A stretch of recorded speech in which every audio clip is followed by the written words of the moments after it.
You scroll past a memorial post. Someone you barely know has lost a parent. You type a few words of condolence, maybe a heart emoji, and move on with your day. The whole exchange takes 11 seconds. For most of human history, that moment would have taken weeks. Grief, as you experience it today, quiet, private, mostly digital, would be unrecognizable to your ancestors. Not because they felt less, they felt more. They built entire worlds around the dead because losing someone wasn't just an emotional event, it was a structural one. It rearranged the group. It threatened survival itself. So what did ancient humans actually do when someone they loved died? The real answer is far stranger and far more elaborate than anything modern grief looks like. Death, for early humans, was loud. There was no quiet slipping away in a hospital room, no private call from a doctor. When someone died, the entire group knew within minutes because the body stayed among them. There was no funeral home to remove it. The corpse remained in the camp, sometimes for days, while the living figured out what to do. Archaeologist Paul Pettit has spent decades studying the earliest evidence of human mortuary behavior, tracing burial practices back over 100,000 years. What he found wasn't a single moment when humans suddenly started caring about their dead. It was a slow, layered emergence, bodies placed in specific positions. Red ochre, a mineral pigment, sprinkled over corpses. Tools and ornaments buried alongside them. None of this was practical. None of it helped anyone survive. And that's exactly why it matters. Why would a group with limited food, limited time, and constant threats from predators spend hours digging a grave, painting a body, and placing objects inside it? Because the dead weren't just gone. They were still, in some sense, present. And the living needed to do something about that. Anthropologists call this the problem of social rupture. When a member of a small group died, especially one with deep social bonds, like a mate, a parent, or a close ally, it didn't just create sadness, it created instability. Who would do their tasks? Who would inherit their relationships? What happened to the bond itself, now that one half of it no longer existed? This is where ritual stepped in, not as decoration, as infrastructure.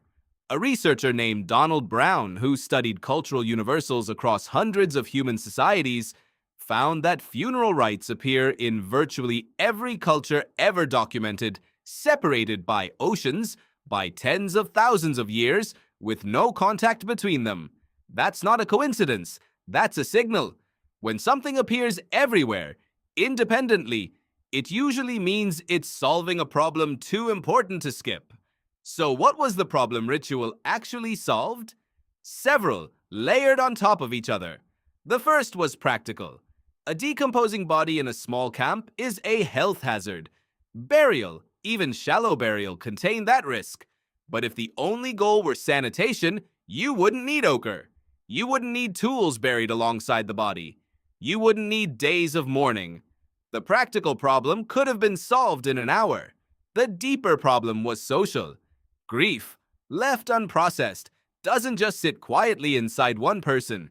It spreads. A grieving member of a hunter-gatherer band who can't function, who can't hunt, gather, or care for children becomes a burden the group can't easily absorb. Ritual gave grief a container, a beginning, a process, and crucially, an end. This is something modern psychology rediscovered much later. A researcher named William Worden, working in the late 20th century, proposed that healthy grieving requires completing specific tasks, accepting the reality of the loss, processing the pain, adjusting to a world without the person, and finding a way to maintain a connection to their memory while still moving forward. Ancient ritual did this work automatically, built into the structure of the ceremony itself, long before anyone had a word for grief tasks. Consider what a Neanderthal burial site at Shanidar Cave in modern-day Iraq revealed. Pollen found near some skeletal remains suggested flowers may have been placed with the dead, although this interpretation remains debated among archaeologists, with some researchers proposing the pollen arrived through other means entirely. Even setting aside the flower question, the burial itself, deliberate, positioned, intentional, tells you something undeniable. Someone stayed behind. Someone dug. Someone decided this body mattered enough to handle with care. In a world where every hour spent not hunting or gathering was an hour spent vulnerable. That decision, repeated across tens of thousands of years and countless human groups, is the foundation of something you still carry today. Mourning periods, funeral songs, the wearing of black or white or red, depending on the culture, all of it traces back to the same evolutionary pressure. Grief had to be public because the group needed to witness it, validate it, and eventually, gently, bring the griever back into the fold. Here's the part that should genuinely unsettle you. Some anthropologists argue that the earliest forms of religion may have emerged not from fear of nature or worship of the sun, but from an attempt to answer one specific, devastating question: where do people go when they die? A researcher named Pascal Boyer has argued that human minds are built with cognitive systems that struggle to fully process the absence of someone who was, until recently, a constant presence in your mental model of the world. Your brain doesn't have a clean delete function for people. It has memory systems built for tracking relationships, predicting behavior, anticipating what someone you love would think or say. When that person dies, those systems don't just switch off. They keep running, with no input. This is why grieving people report dreaming about the deceased, expecting to hear their voice, instinctively reaching for the phone to call them before remembering. Your brain isn't malfunctioning. It's running ancient software that assumes the people you've bonded with simply continue to exist somewhere, because for nearly all of human history, the only way someone truly vanished from your life was death. And even then, ritual insisted they hadn't fully vanished at all.